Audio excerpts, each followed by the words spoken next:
السلام علیکم ورحمۃ اللہ وبرکاتہ۔ کیسے ہیں دوستو؟ میں امید کرتا ہوں کہ آپ لوگ خیریت سے ہوں گے۔ چلیے آئیے آج کے قصے کی طرف۔ پرانے وقت کی بات ہے، ملک یمن میں ایک نیک بادشاہ حکومت کرتا تھا۔ وہ اپنی رعایا کے ساتھ بہت نیک سلوک کرتا تھا۔ اس کی 4 بیٹیاں تھیں، جن میں سے ایک شہزادی بہت حسین تھی، جس کی خوبصورتی پر باقی شہزادیاں نفرت کرتی تھیں۔ اس شہزادی کا نام شہزادی سوہانا تھا۔ ایک دن ان کا والد کسی کام کے غرض سے بیرون ملک گیا۔ اس نے اپنی ساری بیٹیوں سے ان کی خواہشات پوچھی۔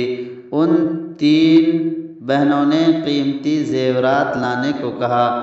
جب بادشاہ نے 4تھی بیٹی سے پوچھا کہ اگر تمہیں کسی چیز کی ضرورت ہو تو مجھے بتا دو، شہزادی سوہانا نے کہا مجھے ایک گلاب کا پھول چاہیے۔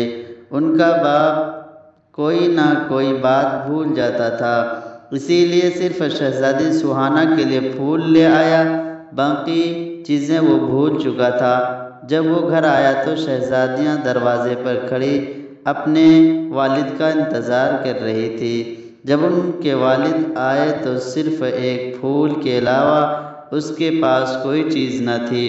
شہزادیوں نے اپنے والد کو برا بھلا کہہ کر والد کی نافرمانی کی۔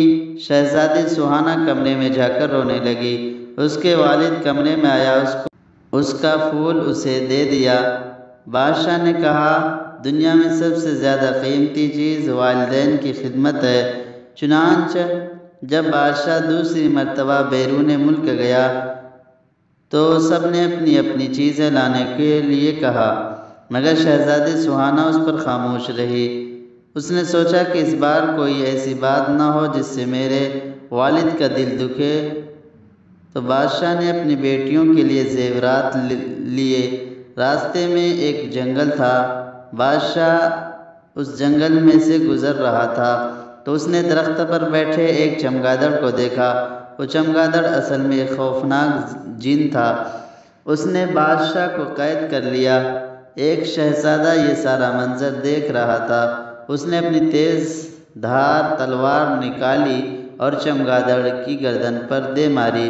چمگادڑ اسی وقت مر گیا۔ شہزادہ بادشاہ کو محل لے گیا اور ان کی بیٹیوں کو سارا ماجرا سنایا۔ شہزادیاں اپنے والد کے پاس آئی اور اپنے والد سے نافرمانی پر معافی مانگی۔ بادشاہ نے اس وقت اپنی ساری بیٹیوں میں سے سوہانا پر فخر محسوس کیا اور اپنی ساری بیٹیوں کو گلے لگا لیا۔ سب ہنسی خوشی رہنے لگے۔ دیکھا بچوں، مل جل کر رہنے سے برکت ہوتی ہے۔